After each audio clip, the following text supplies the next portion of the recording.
அவனளாதொடம்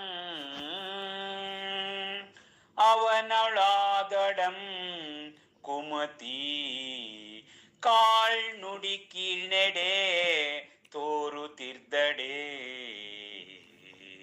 ಆ ಜೀವನೇ ನೈಜವೆನ್ನದೆ ತದಿಯ ಕಷಾಯ ಗುಣಗಳಂದವಂ ಭಾವಿಸಿ ಆ ಕಷಾಯ ತತಿ ತನ್ನೊಳಗಾಗದವೋ ನಿಜಾತ್ಮನಂ ಕಾವುತಂ ಇರ್ಪವಂ ಸ್ವಪರವೇದಿಯಲ ಅಪರಾಜಿತೇಶ್ವರ.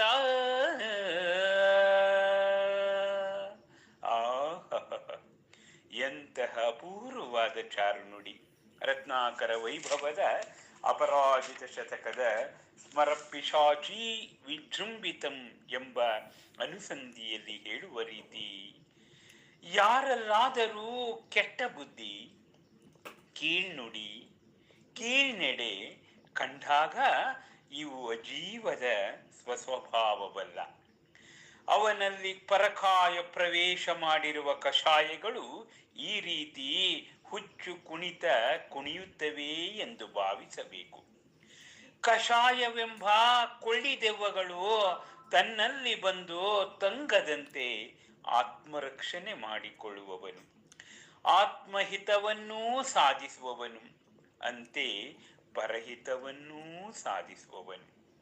ಈ ಹಿನ್ನೆಲೆಯಲ್ಲಿ ಆತ್ಮಹಿತ ಪರಹಿತ ಎಂಬ ಸ್ವೋಪಜ್ಞತೆಯ ಚಾರುನುಡಿಗಳು ನಮ್ಮದಾಗಬೇಕು.